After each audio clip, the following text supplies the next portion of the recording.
This video is going to briefly cover the different ways that you can edge around your home's foundation. We're briefly going to talk about different materials and their pros and cons. Now, the most common way people edge their foundation is they usually just keep it the way most houses are built, and that's just using the grass and the soil along the foundation.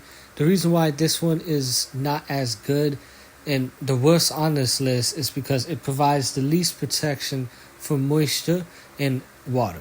Because soil and grass is very absorbent of water, so the water is just going to seep down deep into near the foundation.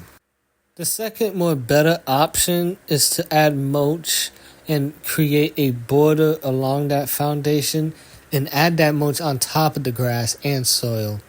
The mulch is going to act as an insulation. It's going to soak up a lot of the water and the moisture. The only downside to this is the mulch is obviously an organic substance, so over time it's going to weather down, so you're going to have to replace it every year or two, and that could add up and get costly. Now, the third option is probably the most preferred option because it's going to be affordable for most people and the most effective for keeping water away from the foundation. So you can see the rocks here, they're not going to absorb the water like soil or grass does. So when you add rocks next to a foundation, what that does is as the water trickles down either siding or the roof, it's going to work as a channel, and the water is going to flow in the rocks almost like a current out away from the foundation. Now, the key point is you want to make sure you have a negative slope, otherwise this is kind of going to work negative against this. But rocks are great for putting next to the foundation for absorbing moisture and channeling water away from the foundation. Now, another thing you could use is gravel instead of rocks. I personally would rather use rocks. The only downside to gravel's good, but the only downside is since they're so small, they can be dispersed throughout the yard when people walk on them or when animals or pests move along the gravel.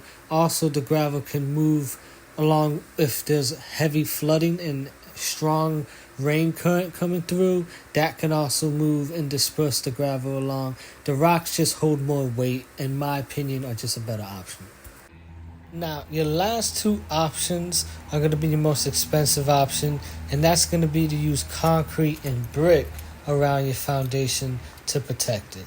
Now, this is often used like you saw there in front of the garage, but it can also be used here like you see the homeowner added this pretty much extension porch to this siding of the house.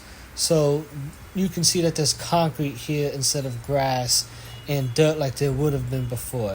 Now, concrete is slightly better at its absorption rate than brick, so it is a slightly better option. They are both good options, however. They both provide a good protection against moisture and water. And like I said, they're going to both take years really to develop cracks through an action called capillary action.